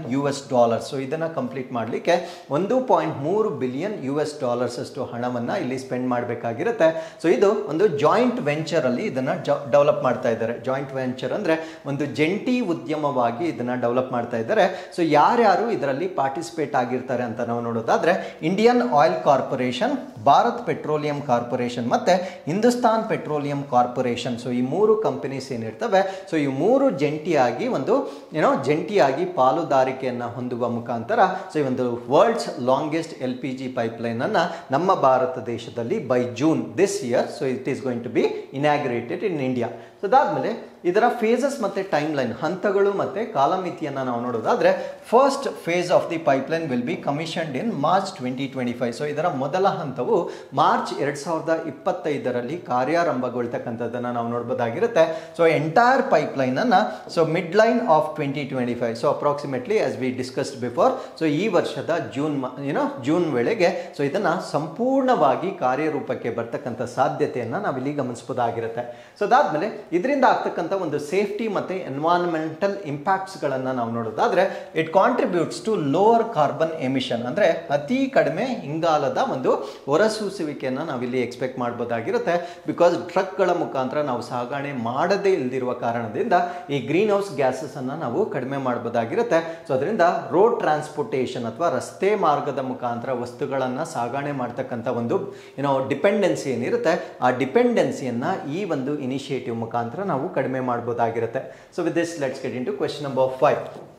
ನಾಸಾದ Lunar Trailblazer ಉಪಗ್ರಹದ ಪ್ರಾಥಮಿಕ ಉದ್ದೇಶವೇನು? So what is the primary mission of NASA's Lunar Trailblazer satellite. So ನಾಸಾದವರು ಒಂದು ಹೊಸ ಉಪಗ್ರಹವನ್ನ ಲಾಂಚ್ ಮಾಡ್ತಾ ಇದ್ದಾರೆ. ಅದಕ್ಕೆ ಏನಂತ ಹೆಸರಿಟ್ಟಿರ್ತಾರೆ ಅಂದ್ರೆ ಲೂನಾರ್ ಟೈಲ್ ಬ್ಲೇಸರ್ ಅಂತ ಹೆಸರಿಟ್ಟಿರ್ತಾರೆ. ಸೊ ಲೂನಾರ್ ಅಂದ ಕೂಡಲೇ ನಮಗೆ ಗೊತ್ತಾಯ್ತು, ಸೊ ಇದು ಚಂದ್ರನಿಗೆ ಮಾಡ್ತಾ ಇರ್ತಕ್ಕಂಥ ಒಂದು ಸ್ಯಾಟಲೈಟ್ ಆಗಿರುತ್ತೆ. ಸೊ ಈ ಒಂದು ಸ್ಯಾಟಲೈಟ್ ನ ಉದ್ದೇಶ ಏನು, ಯಾವ ಪರ್ಪಸ್ಗಾಗಿ ಈ ಒಂದು ಸ್ಯಾಟಲೈಟ್ ಅನ್ನ ಲಾಂಚ್ ಮಾಡ್ತಾ ಇದ್ದಾರೆ ಅನ್ನೋದು ನಮ್ಮ ಪ್ರಶ್ನೆ ಆಗಿರುತ್ತೆ. ಸೊ ಈ ಪ್ರಶ್ನೆಗೆ ಸರಿಯಾದ ಉತ್ತರ ಚಂದ್ರನ ಮೇಲ್ಮೈನಲ್ಲಿರ್ತಕ್ಕಂಥ ನೀರನ್ನು ಪತ್ತೆ ಹಚ್ಚಲು ಮತ್ತು ಅದನ್ನ ನಕ್ಷೆ ಮಾಡಲಿಕ್ಕೆ, ಅಂದ್ರೆ to detect and map water on moon surface. So ಚಂದ್ರನ ಮೇಲ್ಮೈ ಮೇಲೆ ಏನು ವಾಟರ್ ಇದೆ ಅದನ್ನ ಡಿಟೆಕ್ಟ್ ಮಾಡ್ತಕ್ಕಂಥದ್ದು, ಪತ್ತೆ ಮಾಡ್ತಕ್ಕಂಥದ್ದು, ಮತ್ತೆ ಅದನ್ನ ಸಂಪೂರ್ಣವಾಗಿ ವಿಶ್ಲೇಷಣೆ ಮಾಡುವ ಮುಖಾಂತರ ಸೊ ಅದನ್ನ ಮ್ಯಾಪಿಂಗ್ ಮಾಡುವ ಸಲುವಾಗಿ ನಾಸಾದವರು ಲಾಂಚ್ ಮಾಡ್ತಾ ಇರ್ತಕ್ಕಂಥ ಸ್ಯಾಟಲೈಟ್ ಅನ್ನ ನಾವು ಲೂನಾರ್ ಟೈಲ್ ಬ್ಲೇಸರ್ ಸ್ಯಾಟಲೈಟ್ ಅಂತ ಹೇಳ್ತೇವೆ. ಸೊ ಈ ಒಂದು ಉಪಗ್ರಹವನ್ನ ಈಗ ಲಾಂಚ್ ಮಾಡಿರ್ತಕ್ಕಂಥದ್ದನ್ನ ನಾವು ನೋಡ್ಬೋದಾಗಿರುತ್ತೆ. ಸೊ ಈ ಚಿತ್ರದಲ್ಲಿ ಆ ಸ್ಯಾಟಲೈಟ್ ಅನ್ನ ನೀವು ನೋಡ್ಬೋದಾಗಿರುತ್ತೆ. ಸೊ ಚಂದ್ರನ ಸುತ್ತು ಅದು ಸುತ್ತುತ್ತಾ ಇರ್ತಕ್ಕಂಥ ಒಂದು ಸ್ಯಾಟಲೈಟ್ ಆಗಿರುತ್ತೆ. ಸೊ ಈ ಸ್ಯಾಟಲೈಟ್ ಅನ್ನ ನಾವು ಟೇಲ್ ಬ್ಲೇಸರ್ ಅಂತ ಕರಿತೇವೆ. ಸೊ ಇದರ ಬಗ್ಗೆ ನಾವಿಲ್ಲಿ ಸಂಪೂರ್ಣ ಮಾಹಿತಿಯನ್ನ ಡಿಸ್ಕಸ್ ಮಾಡ್ತಾ ಬರೋಣ. ಸೊ ರಿಮೆಂಬರ್, ಇದನ್ನ ನಾವು ಲೂನಾರ್ ಟೇಲ್ ಬ್ಲೇಸರ್ ಸ್ಯಾಟಲೈಟ್ ಅಂತ ಹೇಳ್ತೇವೆ. ಸೊ ಇದು ಯಾವ ಬಾಹ್ಯಾಕಾಶ ಸಂಸ್ಥೆಗೆ ಸಂಬಂಧಪಟ್ಟಿತ್ತು ಅಂತ ನಿಮಗೆ ಪ್ರಶ್ನೆ ಕೇಳ್ತಾರೆ. ಸೊ ಇದು ನಾಸಾಗೆ ಸಂಬಂಧಪಟ್ಟಿರ್ತಕ್ಕಂಥ ಒಂದು ಸ್ಯಾಟಲೈಟ್ ಆಗಿರುತ್ತೆ. ಸೊ ಅದರ ಪರ್ಪಸ್ ಏನು ಅನ್ನೋದನ್ನ ನಾವು ಪ್ರಶ್ನೆಯಲ್ಲೇ ಡಿಸ್ಕಸ್ ಮಾಡಿದ್ದೇವೆ. So lunar trailblazer mission ಬಗ್ಗೆ ಇನ್ನೂ ಹೆಚ್ಚಿನ ಮಾಹಿತಿಯನ್ನು ನಾವಿಲ್ಲಿ ಡಿಸ್ಕಸ್ ಮಾಡೋದಾದ್ರೆ, ಸೊ ಅಲ್ಲಿರ್ತಕ್ಕಂಥ to identify and map the distribution form and abundance of water. So ಚಂದ್ರನ ಮೇಲ್ಮೈಲಿರ್ತಕ್ಕಂಥ ನೀರಿನ ವಿತರಣೆ, ಅಂದರೆ ಯಾವ ರೀತಿ ಅದು ಸ್ಪ್ರೆಡ್ ಆಗಿದೆ, ಅದು ಯಾವ ರೂಪದಲ್ಲಿದೆ, ಸೊ ಅದರ ಫಾರ್ಮ್ ಹೇಗಿದೆ, ಮತ್ತೆ ಅದು ಎಲ್ಲಿ ಸಮೃದ್ಧವಾಗಿದೆ, ಅಂದರೆ ಯಾವ ಪ್ರದೇಶದಲ್ಲಿ ಅದು ಹೆಚ್ಚಾಗಿದೆ, ಸೊ ಅದನ್ನು ಮ್ಯಾಪ್ ಮಾಡ್ತಕ್ಕಂಥದ್ದು ಆನ್ ದ ಮೂನ್ ಸರ್ಫೇಸ್, ಚಂದ್ರನ ಮೇಲ್ಮೈಲಾಗಿರ್ಬೋದು, ಪರ್ಟಿಕ್ಯುಲರ್ಲಿ ಇನ್ ಪರ್ಮನೆಂಟ್ಲಿ ಶಾಡೋಡ್ ಕ್ರೇಟರ್ಸ್ ಮತ್ತು ಲೂನಾರ್ ಪೋಲ್ಸ್. ಅಂದರೆ ಪ್ರಾಥಮಿಕವಾಗಿ ಎಲ್ಲಿ ಈ ಒಂದು ನೀರನ್ನು ಅವರು ಪತ್ತೆ ಮಾಡ್ತಾ ಇದ್ದಾರೆ ಅಂದರೆ ಚಂದ್ರನ ಧ್ರುವಗಳಲ್ಲಿ ಶಾಶ್ವತವಾಗಿ ನೆರಳಿನ ಕಂದಕಗಳೇನಿರ್ತವೆ, ಸೊ ಅಲ್ಲಿರ್ತಕ್ಕಂಥ ಕಂದಕಗಳಲ್ಲಿ ನೀರಿನ ವಿತರಣೆ ಹೇಗಿರುತ್ತೆ, ಅದರ ರೂಪ ಹೇಗಿದೆ, ಅದರ ಅಬಂಡೆನ್ಸ್ ಅಥವಾ ಸಮೃದ್ಧತೆ ಹೇಗಿದೆ, ಸೊ ಎಲ್ಲವನ್ನ ಪತ್ತೆ ಮಾಡ್ತಕ್ಕಂಥದ್ದು ಟೇಲ್ ಬ್ಲೇಸರ್ನ ಆಬ್ಜೆಕ್ಟಿವ್ ಆಗಿ ನಾವು ಕನ್ಸಿಡರ್ ಮಾಡ್ಬೋದಾಗಿರುತ್ತೆ. ಸೊ ಇದನ್ನ ಯಾವ ರಾಕೆಟ್ನ ಮುಖಾಂತರ ಲಾಂಚ್ ಮಾಡಿದ್ದಾರೆ ಅಂತ ನಾವು ನೋಡೋದಾದ್ರೆ, ಸೊ ಇದನ್ನ ಸ್ಪೇಸ್ ಎಕ್ಸ್ನ ಫಾಲ್ಕಾನ್ 9 ರಾಕೆಟ್ ಅಂತ ಹೇಳ್ತೇವೆ. ಸೊ ಇದನ್ನ ಈ ಒಂದು ಫಾಲ್ಕಾನ್ 9 ರಾಕೆಟ್ನ ಮುಖಾಂತರ ಫ್ಲೋರಿಡಾದಿಂದ ಲಾಂಚ್ ಮಾಡಿರ್ತಕ್ಕಂಥದ್ದನ್ನ ನಾವು ನೋಡ್ಬೋದಾಗಿರುತ್ತೆ. ಆಕ್ಚುಲಿ ಒಂದು ಟೇಲ್ ಬ್ಲೇಸರ್ ಏನಿದೆ ಇದು ಪ್ರೈಮರಿ ಲಾಂಚ್ ಅಲ್ಲ, ನಾಸಾದವರು ಮಾಡಿರ್ತಕ್ಕಂಥ ಪ್ರಾಥಮಿಕ ಉಡಾವಣೆ ಅಲ್ಲ. ಸೊ ಇದನ್ನ ನಾವೇನಂತ ಕರಿತೀವಿ ಅಂದ್ರೆ ಸೆಕೆಂಡರಿ ಪೇಲೋಡ್ ಅಂತ ಕರಿತೇವೆ. ಅಂದ್ರೆ ಈ ಒಂದು ಫಾಲ್ಕಾನ್ 9 ರಾಕೆಟ್ ನಲ್ಲಿ ಸೊ ಈ ಒಂದು ಟೇಲ್ ಬ್ಲೇಸರ್ ಅನ್ನ ಇವಾಗ ಏನ್ ನಾವು ಡಿಸ್ಕಸ್ ಮಾಡ್ತಾ ಇದ್ದೀವಿ, so it is not primary payload ಆಗಿರಲ್ಲ, ಇದು ಸೆಕೆಂಡರಿ ಪೇಲೋಡ್ ಆಗಿರುತ್ತೆ. ಹಾಗಿದ್ರೆ ಪ್ರೈಮರಿ ಪೇಲೋಡ್ ಯಾವ್ದಾಗಿತ್ತು ಅಂದ್ರೆ, ಸೊ ಅದನ್ನ ನಾವು ಲೂನಾರ್ ಲ್ಯಾಂಡರ್ ಅಂತ ಕರಿತೇವೆ. ಸೊ ಇದನ್ನ ಇಂಟ್ಯೂಟಿವ್ ಮಿಷನ್ ಅಂತ ಹೇಳ್ತೇವೆ. ಸೊ ಒಂದು ಇಂಟ್ಯೂಟಿವ್ ಮಿಷನ್ ಅನ್ನು ಅವರು ಲಾಂಚ್ ಮಾಡಿರ್ತಾರೆ, ಅದು ಪ್ರಾಥಮಿಕವಾಗಿರ್ತಕ್ಕಂಥ ಒಂದು ಲ್ಯಾಂಡರ್ ಆಗಿರುತ್ತೆ. ಅದರ ಜೊತೆಗೆ ಸೊ ಇನ್ನೊಂದು ಪೇಲೋಡ್ ಅನ್ನ ಕಳಿಸಿರ್ತಾರೆ. ಆ ಪೇಲೋಡ್ ಅನ್ನ ನಾವೇನಂತ ಕರಿತೀವಿ ಅಂದ್ರೆ, ಸೊ ಈ ಒಂದು ಟೇಲ್ ಬ್ಲೇಸರ್ ಅಂತ ಹೇಳ್ತೇವೆ. ಟೇಲ್ ಬ್ಲೇಸರ್ ನ ಮುಖಾಂತರ ಅಲ್ಲಿರತಕ್ಕಂಥ ನೀರನ್ನ ಅನ್ವೇಷಣೆ ಮಾಡ್ತಕ್ಕಂಥದ್ದು ಇದರ ಉದ್ದೇಶವಾಗಿರುತ್ತೆ. So it is equipped with 2 key instruments. So Trailblazer ನಲ್ಲಿ 2 ಪ್ರಮುಖವಾಗಿರ್ತಕ್ಕಂಥ ಉಪಕರಣಗಳನ್ನು ನೋಡ್ಬೋದಾಗಿರುತ್ತೆ. ಒಂದನ್ನ LTM ಅಂತ ಕರಿತೇವೆ, ಇನ್ನೊಂದನ್ನ HVM3 ಅಂತ ಕರಿತೇವೆ. LTM ಅಂದ್ರೆ ಲೂನಾರ್ ಥರ್ಮಲ್ ಮ್ಯಾಪರ್ ಅಂತ ಕರಿತೇವೆ. ಥರ್ಮಲ್ ಅಂದ್ರೆ ಅಲ್ಲಿರ್ತಕ್ಕಂಥ ಉಷ್ಣವನ್ನ ಮಾಪನ ಮಾಡ್ತಕ್ಕಂಥ ಒಂದು ಇನ್ಸ್ಟ್ರೂಮೆಂಟ್ ಆಗಿರುತ್ತೆ. ಸೊ ಎರಡನೇದನ್ನ high resolution volatiles and minerals moon mapper ಅಂತ ಕರಿತೇವೆ. ಅಂದ್ರೆ ಹೆಚ್ಚಿನ ರೆಸಲ್ಯೂಷನ್ ಅನ್ನ ಹೊಂದಿರತಕ್ಕಂಥ ಬಾಷ್ಪಶೀಲ ಅಂದ್ರೆ ಸುಲಭವಾಗಿ ಎವಾಪರೇಟ್ ಆಗ್ತಕ್ಕಂಥ ವಸ್ತುಗಳು ಮತ್ತೆ ಅಲ್ಲಿರ್ತಕ್ಕಂಥ ಖನಿಜಗಳನ್ನ ಮಾಪನ ಮಾಡ್ತಕ್ಕಂಥ ಎರಡು ಇನ್ಸ್ಟ್ರೂಮೆಂಟ್ಸ್ ಗಳನ್ನ ಈ ಒಂದು ಟೇಲ್ ಬ್ಲೇಸರ್ ನಲ್ಲಿ ಕಳಿಸಿರ್ತಕ್ಕಂಥದ್ದನ್ನ ನಾವಿಲ್ಲಿ ಗಮನಿಸಬಹುದಾಗಿರುತ್ತೆ. ಸೊ ಇದರ ಗೋಲ್ಸ್ ಏನು, ಈ ಒಂದು ಮಿಷನ್ ನ ಗೋಲ್ಸ್ ಅಥವಾ ಗುರಿಗಳೇನು ಅಂತ ನಾವು ನೋಡೋದಾದ್ರೆ, ಪರ್ಫಾರ್ಮ್ ಸೀರೀಸ್ ಆಫ್ ಮೂನ್ ಫ್ಲೈಬೈಸ್. ಅಂದ್ರೆ ಫ್ಲೈಬೈಸ್ ಅಂದ್ರೆ ಸೊ ಚಂದ್ರನ ಸುತ್ತ ಒಂದು ಸರಣಿ ರೂಪದಲ್ಲಿ ತಿರುಗ್ತಾ ಇರ್ತಕ್ಕಂಥದ್ದು. ಫಾರ್ ಡೀಟೇಲ್ಡ್ ಮ್ಯಾಪಿಂಗ್ ಅಂದ್ರೆ ಅದನ್ನ ಸಂಪೂರ್ಣವಾಗಿ ನಕ್ಷೆ ಮಾಡಲಿಕ್ಕೆ ಸೊ ಚಂದ್ರನ ಸುತ್ತ ಫ್ಲೈಬೈ ಮಾಡ್ತಕ್ಕಂಥದ್ದು. ಫ್ಲೈಬೈ ಅಂದ್ರೆ ಚಂದ್ರನಿಗೆ ರೀಚ್ ಆಗೋದಿಲ್ಲ, ಬಟ್ ಚಂದ್ರನ ಸುತ್ತಾ ಇದ್ರೆ ಅದನ್ನ ನಾವು ಫ್ಲೈಬೈ ಅಂತ ಹೇಳ್ತೇವೆ. ಲ್ಯಾಂಡರ್ ಅಂದ್ರೆ ಚಂದ್ರನನ್ನೇ ರೀಚ್ ಆಗುತ್ತೆ, ಫ್ಲೈಬೈ ಅಂದ್ರೆ ಸೊ ಚಂದ್ರನ ಸುತ್ತಕ್ಕಂಥ ಒಂದು ಪೇಲೋಡ್ಸ್ ಅನ್ನ ನಾವೇನಂತ ಕರಿತೀವಿ ಅಂದ್ರೆ ಫ್ಲೈಬೈ ಅಂತ ಕರಿತೇವೆ. ಸೊ ಅದಾದ್ಮೇಲೆ it will orbit at an altitude of ರಫ್ಲಿ 60 miles and collect high resolution images. ಅಂದ್ರೆ ಇವಾಗ ಚಂದ್ರ ಏನಿರುತ್ತೆ, ಸೊ ಚಂದ್ರನಿಂದ ಸರಿಸುಮಾರು 100 ಕಿಲೋಮೀಟರ್ ದೂರದಲ್ಲಿ ಅದು ಸುತ್ತುತ್ತಾ ಇರುತ್ತೆ. ಸುತ್ತುವ ಮುಖಾಂತರ ಹೈ ರೆಸಲ್ಯೂಷನ್ ಅಂದ್ರೆ ಉತ್ತಮವಾಗಿರ್ತಕ್ಕಂಥ ಒಂದು ಕ್ವಾಲಿಟಿಯನ್ನು ಹೊಂದಿರತಕ್ಕಂಥ ದೃಶ್ಯಗಳನ್ನ ಅದು ಸೆರೆ ಹಿಡಿತಕ್ಕಂಥದ್ದನ್ನ ನಾವು ನೋಡಬಹುದಾಗಿರುತ್ತೆ. ಸೊ ಇದರಿಂದ ಅಲ್ಲಿರ್ತಕ್ಕಂಥ ನೀರನ್ನ ಪತ್ತೆ ಮಾಡ್ತಕ್ಕಂಥದ್ದು ಇದರ ಪ್ರಮುಖವಾಗಿರ್ತಕ್ಕಂಥ ಉದ್ದೇಶವಾಗಿರುತ್ತೆ. ಸೊ ಇದರ ಸಿಗ್ನಿಫಿಕೆನ್ಸ್ ಏನು, ಏನಕ್ಕೆ ಈ ಒಂದು ವಾಟರ್ ಅನ್ನ ನಾವಲ್ಲಿ ಫೈಂಡ್ ಔಟ್ ಮಾಡ್ಬೇಕಂದ್ರೆ, ಸೊ ನಾವು ಭವಿಷ್ಯದಲ್ಲಿ ಮಾಡ್ತಕ್ಕಂಥ ಮೂನ್ ಎಕ್ಸ್ಪ್ಲೋರೇಷನ್ ಅಂದ್ರೆ ನಾವು ಭವಿಷ್ಯದಲ್ಲಿ ಏನಾದ್ರೂ ಚಂದ್ರನ ಮೇಲೆ ಕಾರ್ಯಾಚರಣೆಗಳನ್ನ ಮಾಡಿದಾಗ ಅಲ್ಲಿರ್ತಕ್ಕಂಥ ನೀರಿನ ವ್ಯವಸ್ಥೆಯ ಬಗ್ಗೆ ನಮಗೆ ಹೆಚ್ಚಿನ ಮಾಹಿತಿ ಇದ್ದಾಗ ನಾವು ಮಾಡ್ತಕ್ಕಂಥ ಹೊಸ ಸೈಂಟಿಫಿಕ್ ಇನ್ಸ್ಟ್ರೂಮೆಂಟ್ಸ್ ಗಳನ್ನ ಪ್ರಾಪರ್ ಆಗಿ ಡಿಸೈನ್ ಮಾಡಬಹುದಾಗಿರುತ್ತೆ. ಅದರ ಲಭ್ಯತೆಯ ಆಧಾರದ ಮೇಲೆ so we can have a better scientific instruments ಅನ್ನ ನಾವು ಡೆವಲಪ್ ಮಾಡಬಹುದಾಗಿರುತ್ತೆ. ಸೊ ಅದರ ಜೊತೆಗೆ it could be processed into drinking water. So ಅಲ್ಲಿರ್ತಕ್ಕಂಥ ನೀರನ್ನ ಕುಡಿಯುವ ನೀರಿನಾಗಿ ನಾವು ಸಂಸ್ಕರಣೆ ಮಾಡಬಹುದಾಗಿರುತ್ತೆ. ಬ್ರೀತಬಲ್ ಆಕ್ಸಿಜನ್ ಆಗಿ ನಾವು ಕನ್ವರ್ಟ್ ಮಾಡಬಹುದು. ಸೊ ಈ ವಾಟರ್ ಅಲ್ಲಿ H2 ಅಲ್ಲಿ O ಏನಿರುತ್ತೆ, ಸೊ ಅದನ್ನ ಉಸಿರಾಡಬಲ್ಲ ಆಮ್ಲಜನಕವಾಗಿ ನಾವು ಪರಿವರ್ತನೆ ಮಾಡಬಹುದಾಗಿರುತ್ತೆ. ಸೊ ಇದೆಲ್ಲದಕ್ಕಿಂತ ಮುಖ್ಯವಾಗಿ hydrogen fuel for rocket. So ರಾಕೆಟ್ಗಳಲ್ಲಿ ಬಳಕೆ ಮಾಡ್ತಕ್ಕಂಥ ಜಲಜನಕದ ಇಂಧನ ಏನಿರುತ್ತೆ, ಸೊ ಅದನ್ನು ಕೂಡ ನಾವು ತಯಾರಿ ಮಾಡಬಹುದಾಗಿರುತ್ತೆ. ಸೊ ಇವೆಲ್ಲ ಯಾವುದ್ರ ಮೇಲೆ ಡಿಪೆಂಡ್ ಆಗಿರುತ್ತೆ ಅಂದ್ರೆ, ಸೊ ಅಲ್ಲಿರ್ತಕ್ಕಂಥ ವಾಟರ್ ಅದು ಯಾವ ರೂಪದಲ್ಲಿದೆ, ಎಷ್ಟು ಅಬಂಡೆಂಟ್ ಇದೆ, ಸೊ ಎಲ್ಲ ಮಾಹಿತಿ ನಮಗೆ ಇಂಪಾರ್ಟೆಂಟ್ ಆಗುತ್ತೆ. ಸೊ ಇವೆಲ್ಲ ಮಾಹಿತಿಯ ಆಧಾರದ ಮೇಲೆ ಫ್ಯೂಚರ್ ಅಲ್ಲಿ ಮಾಡ್ತಕ್ಕಂಥ ಮಿಷನ್ಸ್ ಏನಿರುತ್ತೆ, ಸೊ ಅದರ ಮೇಲೆ ನಾವು ಪ್ರಾಪರ್ ಡಿಸೈನಿಂಗ್ ಅನ್ನ ಮಾಡಬಹುದಾಗಿರುತ್ತೆ. For that purpose this mission is very very important to know exactly the location and form of water that is present on moon. So with this let's get into question number 6. So ನಿರ್ಣಾಯಕ ಖನಿಜ ಬ್ಲಾಕ್ಗಳನ್ನು ಅನ್ವೇಷಿಸಲು Australia ಸರ್ಕಾರದೊಂದಿಗೆ ಯಾವ ಭಾರತೀಯ ಸಾರ್ವಜನಿಕ ವಲಯ ಘಟಕವು ಸಹಕರಿಸುತ್ತಿದೆ? So which Indian public sector unit is collaborating with the Australian government for exploring critical mineral blocks. critical minerals ಅಂದ್ರೆ ನಿರ್ಣಾಯಕ ಖನಿಜಗಳು ಅಂತ ಹೇಳ್ತೇವೆ. ಸೊ ಈ ಒಂದು ಎನರ್ಜಿ ಟ್ರಾನ್ಸ್ಫಾರ್ಮೇಶನ್ ನಾವೇನ್ ಮಾಡ್ತಾ ಇದ್ದೇವೆ ಅಂದ್ರೆ ಶಕ್ತಿಯ ಪರಿವರ್ತನೆಯನ್ನ ನಾವು ಇತ್ತೀಚೆಗೆ ಏನ್ ಮಾಡ್ತಾ ಇದ್ದೇವೆ, ಸೊ ಇದು ಯಾವ್ದ್ರ ಮೇಲೆ ಡಿಪೆಂಡ್ ಆಗಿರುತ್ತೆ ಅಂದ್ರೆ ಈ ಕ್ರಿಟಿಕಲ್ ಮಿನರಲ್ಸ್ ಮೇಲೆ ಡಿಪೆಂಡ್ ಆಗಿರುತ್ತೆ. ಫಾರ್ ಎಕ್ಸಾಂಪಲ್ ನಾವು we promote more use of electric vehicles. So electric vehicles ಅನ್ನು ನಾವು ಹೆಚ್ಚಾಗಿ ಬಳಕೆ ಮಾಡಬೇಕಾಗಿದ್ರೆ the battery that is going to be built within electric vehicles ಏನಿರುತ್ತೆ, ಸೊ ಅದು ಲಿಥಿಯಂ ಇಂದ ಮಾಡಲ್ಪಟ್ಟಿರುತ್ತೆ. ಸೊ ಆ ಲಿಥಿಯಂ ಅಂತಕ್ಕಂಥದ್ದು ಕ್ರಿಟಿಕಲ್ ಮಿನರಲ್ ಆಗಿರುತ್ತೆ. ಸೊ ಈ ರೀತಿಯ ಮಿನರಲ್ಗಳನ್ನು ಎಸ್ಕವೇಟ್ ಮಾಡಲಿಕ್ಕೆ ಸೊ ಭಾರತ ರಾಷ್ಟ್ರ ಆಸ್ಟ್ರೇಲಿಯಾದೊಂದಿಗೆ ಒಂದು MOU ಅನ್ನು ಮಾಡ್ಕೊಂಡಿರುತ್ತೆ. ಆ MOU ಅನ್ನ ಪ್ರಕಾರ ಯಾವ ಸಾರ್ವಜನಿಕವಾಗಿರ್ತಕ್ಕಂಥ ಒಂದು ವಲಯ ಸೊ ಅಲ್ಲಿ ಈ ಒಂದು ಮಿನರಲ್ ಅನ್ನ ಎಕ್ಸ್ಪ್ಲಾಯ್ಟ್ ಮಾಡುತ್ತೆ ಅಥವಾ ಅಲ್ಲಿರ್ತಕ್ಕಂಥ ಮಿನರಲ್ ಅನ್ನ ಹೊರ ತೆಗೆಯುತ್ತೆ ಅನ್ನೋದು ನಮ್ಮ ಪ್ರಶ್ನೆ ಆಗಿರುತ್ತೆ. ಸೊ ಈ ಪ್ರಶ್ನೆಗೆ ಸರಿಯಾದ ಉತ್ತರ ಆ ಕಂಪನಿಯನ್ನ ನಾವೇನಂತ ಕರಿತೇವೆ ಅಂದ್ರೆ ಕಾಬಿಲ್ ಅಂತ ಕರಿತೇವೆ. ಸೊ ಇದರ ಬಗ್ಗೆ ನಾವಿಲ್ಲಿ ಸಂಪೂರ್ಣವಾಗಿ ಡಿಸ್ಕಸ್ ಮಾಡ್ತಾ ಬರೋಣ. So India scouting for critical minerals in 3 countries, especially in fact 4 countries.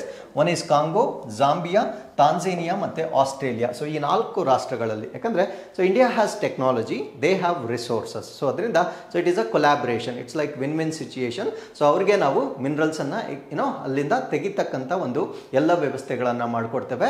In return so we can get some minerals, ನಮ್ಮ ಭಾರತ ದೇಶಕ್ಕೆ ಈ ಒಂದು ಖನಿಜಗಳನ್ನು ನಾವು ಪಡೆಯಬಹುದಾಗಿರುತ್ತೆ. ಸೊ ಈ ಕಾರಣದಲ್ಲಿ ಕಾಂಗೋ, ಜಾಂಬಿಯಾ, ತಾಂಜೇನಿಯಾ ಮತ್ತು ಆಸ್ಟ್ರೇಲಿಯಾದಲ್ಲಿರ್ತಕ್ಕಂಥ ಕ್ರಿಟಿಕಲ್ ಮಿನರಲ್ಸನ್ನು ಎಕ್ಸ್ಪ್ಲೋರ್ ಮಾಡಲಿಕ್ಕೆ ಸೊ ಭಾರತ ದೇಶ ಈಗ ಒಪ್ಪಂದವನ್ನ ಮಾಡಿಕೊಂಡಿರ್ತಕ್ಕಂಥದ್ದನ್ನ ನಾವು ನೋಡಬಹುದಾಗಿರುತ್ತೆ.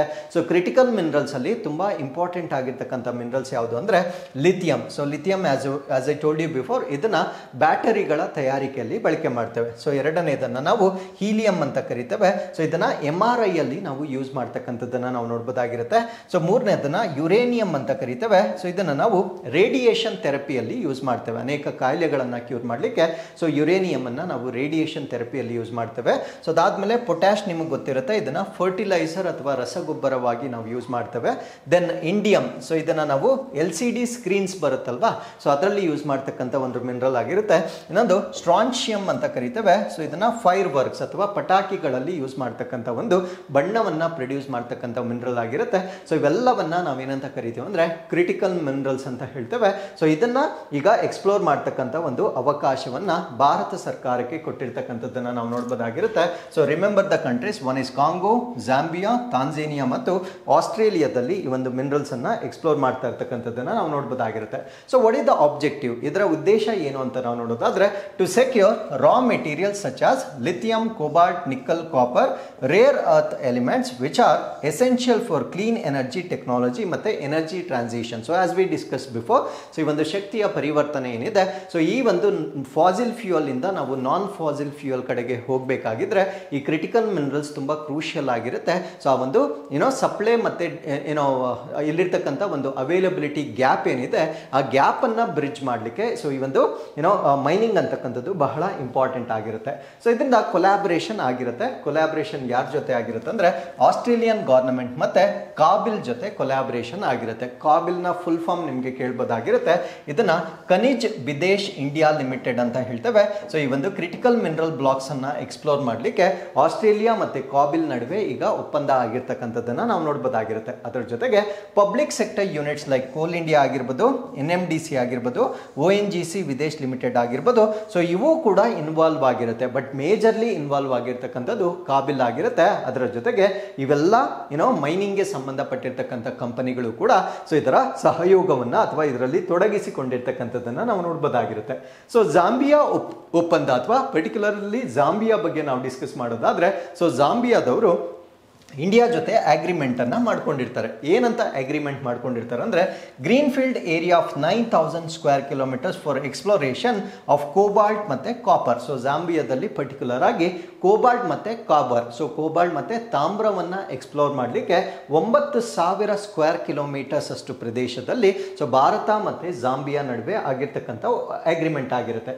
ಸೊ ಇದರಲ್ಲಿ ಇರ್ತಕ್ಕಂಥ ಒಂದು ಜಿಯೋ ಪೊಲಿಟಿಕಲ್ ಕಾಂಟೆಕ್ಸ್ಟ್ ಅನ್ನ ನಾವು ಡಿಸ್ಕಸ್ ಮಾಡೋಣ. ಅಂದ್ರೆ ಭೌಗೋಳಿಕ ರಾಜಕೀಯ ಸಂದರ್ಭವನ್ನ ನಾವು ಡಿಸ್ಕಸ್ ಮಾಡೋದಾದ್ರೆ, so this is part of India's broader strategy to reduce reliance on imports. ಅಂದ್ರೆ ನಮ್ಮ ಭಾರತ ದೇಶದಲ್ಲಿ ಕ್ರಿಟಿಕಲ್ ಮಿನರಲ್ ಸ್ವಲ್ಪ ಕಡಿಮೆ ಇರುತ್ತೆ. ಅದರಿಂದ we are mostly dependent on China ನಾವು. ಸೊ ಚೈನಾದ ಮೇಲೆ ಹೆಚ್ಚಿನ ಅವಲಂಬನೆಯನ್ನ ನಾವು ಹೊಂದಿರ್ತೇವೆ. And China is not friendly ally with India. So ಭಾರತ ದೇಶದೊಂದಿಗೆ ಸ್ನೇಹಪರ ಸಂಬಂಧಗಳನ್ನು ಅಷ್ಟಾಗಿ ಹೊಂದಿರದೇ ಇರ್ತಕ್ಕಂಥ ಒಂದು ದೇಶವಾಗಿರುತ್ತೆ.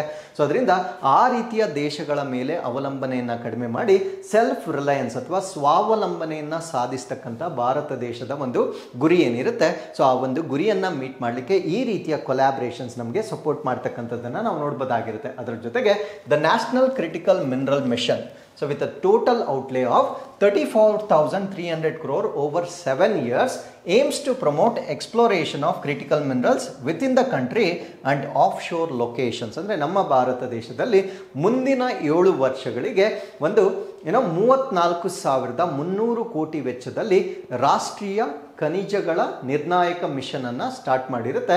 ಸೊ ಇದರ ಮುಖಾಂತರ ದೇಶದೊಳಗೆ ಆಗಿರ್ಬೋದು ಅಥವಾ ದೇಶಗಳ ಹೊರಗೆ, ಫಾರ್ ಎಕ್ಸಾಂಪಲ್ ನಾವು ಇವಾಗ ಬೇರೆ ದೇಶಗಳೊಂದಿಗೆ ಒಪ್ಪಂದಗಳನ್ನು ಏನು ಮಾಡ್ಕೊಂಡಿದ್ದೇವೆ, ಸೊ ಅಲ್ಲಿರ್ತಕ್ಕಂಥ ನಿರ್ಣಾಯಕ ಖನಿಜಗಳನ್ನು ಹೊರತೆಗಿತಕ್ಕಂಥ ಒಂದು ಇನ್ವೆಸ್ಟ್ಮೆಂಟ್ಗೆ ನಮ್ಮ ಭಾರತ ರಾಷ್ಟ್ರ 34,300 ಕೋಟಿಗಳಷ್ಟು ಹಣವನ್ನು ರಾಷ್ಟ್ರೀಯ ನಿರ್ಣಾಯಕ ಖನಿಜಗಳ ಮಿಷನ್ ಅಡಿಯಲ್ಲಿ ಡೆಡಿಕೇಟ್ ಮಾಡಿರ್ತಕ್ಕಂಥದ್ದನ್ನು ನಾವಿಲ್ಲಿ ಗಮನಿಸಬಹುದಾಗಿರುತ್ತೆ. ಸೊ ಅದೇ ರೀತಿ ಭಾರತ ದೇಶ ಇನ್ನೊಂದು ರಾಷ್ಟ್ರದೊಂದಿಗೆ ಕೂಡ ಸೊ ಇದೇ ರೀತಿಯ ಒಂದು ಒಪ್ಪಂದವನ್ನ ಮಾಡ್ಕೊಂಡಿರುತ್ತೆ. ಆ ರಾಷ್ಟ್ರ ಇನ್ನೊಂದು ಯಾವುದು ಅಂದ್ರೆ ಸೌದಿ ಅರೇಬಿಯಾದೊಂದಿಗೆ ಕೂಡ ಸೊ ಈ ಒಂದು ಕ್ರಿಟಿಕಲ್ ಮಿನರಲ್ಸ್ ಅನ್ನ ಎಕ್ಸ್ಪ್ಲೋರ್ ಮಾಡ್ತಕ್ಕಂಥ ಒಂದು ಒಪ್ಪಂದವನ್ನ ಮಾಡ್ಕೊಂಡಿರುತ್ತೆ. ಸೊ ಈ ಒಂದು ಒಪ್ಪಂದ ಏನಿದೆ, along with Israel and Saudi Arabia to explore the critical minerals. So Saudi Arabia even ಇಲ್ಲಿ ಇಸ್ರೇಲ್ ಕೂಡ ಬರುತ್ತೆ, ಅಂದ್ರೆ ಮಲ್ಟಿಪಲ್ ನೇಷನ್ಸ್ ಜೊತೆಗೆ ಸೊ ಈ ಒಂದು ಕ್ರಿಟಿಕಲ್ ಮಿನರಲ್ಸ್ ಅನ್ನ ಎಕ್ಸ್ಪ್ಲೋರ್ ಮಾಡ್ತಕ್ಕಂಥ ಒಂದು ಒಪ್ಪಂದವನ್ನ ಮಾಡ್ಕೊಂಡಿರುತ್ತೆ. So again same thing, objective ಏನು ಅಂದ್ರೆ ನಮ್ಮ ಒಂದು ಡಿಪೆಂಡೆನ್ಸಿಯನ್ನ ಕಡಿಮೆ ಮಾಡ್ತಕ್ಕಂಥದ್ದು ಇದರ ಉದ್ದೇಶವಾಗಿ ನಾವು ಕನ್ಸಿಡರ್ ಮಾಡಬಹುದಾಗಿರುತ್ತೆ.